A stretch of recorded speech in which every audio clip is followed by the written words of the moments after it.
What does it feel like to become poor after being wealthy? I can tell the experience of a friend who married a woman who was a multimillionaire since birth. Saying that they were rich is an understatement. They only flew first or business class. He got a new Porsche or Mercedes every single year and they always lived in the best areas in Manhattan. I remember when he and his wife moved to New York, they hired an interior designer from Milan to do the decoration. They spent around $1 million only on the renovation and furniture for the apartment. They had it all, and not even in my dreams I would imagine that one day they would lose it all. However, like many other stories, they didn't lose it overnight, but little by little. My friend's wife grew up being a millionaire. Annual trips to Aspen with her family, then summer in Europe and everything we imagine rich people do.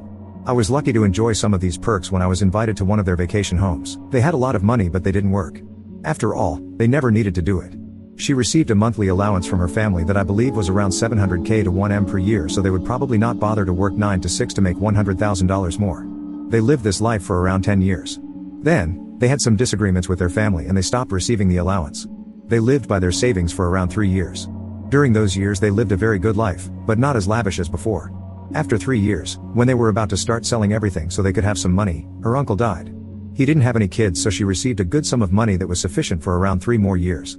When their bank accounts were about to run dry again, her mother passed away and she inherited, along with her brothers, around $4M each. For most people, it would be sufficient for a lifetime, but they made very bad investments along with some poor decisions, and I don't know how, but they ended up losing everything in around 3 more years.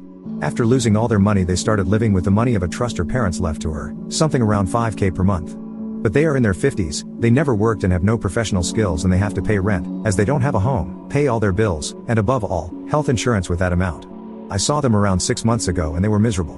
My friend developed a neurological disease due to the stress he endured in the last few years.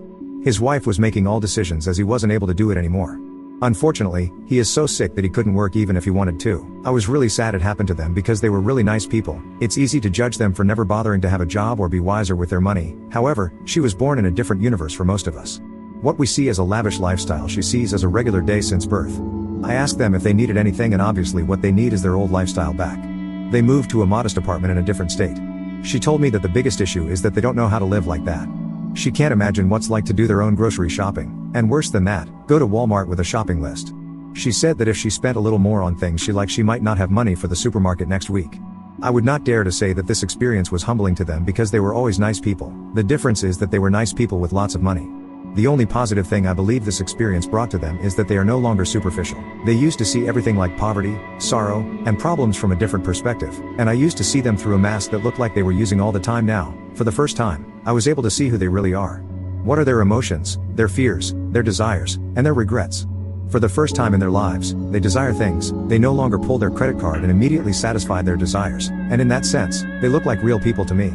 Every time I visited them over the years, I always invited them for lunch, breakfast, or coffee, and even though I'm not wealthy, I always offered to pay. And 6 months ago, when I saw them for the last time, I invited them to have a coffee at Starbucks, and that was the first time in more than 15 years that they said thank you after I offered to pay for our breakfast.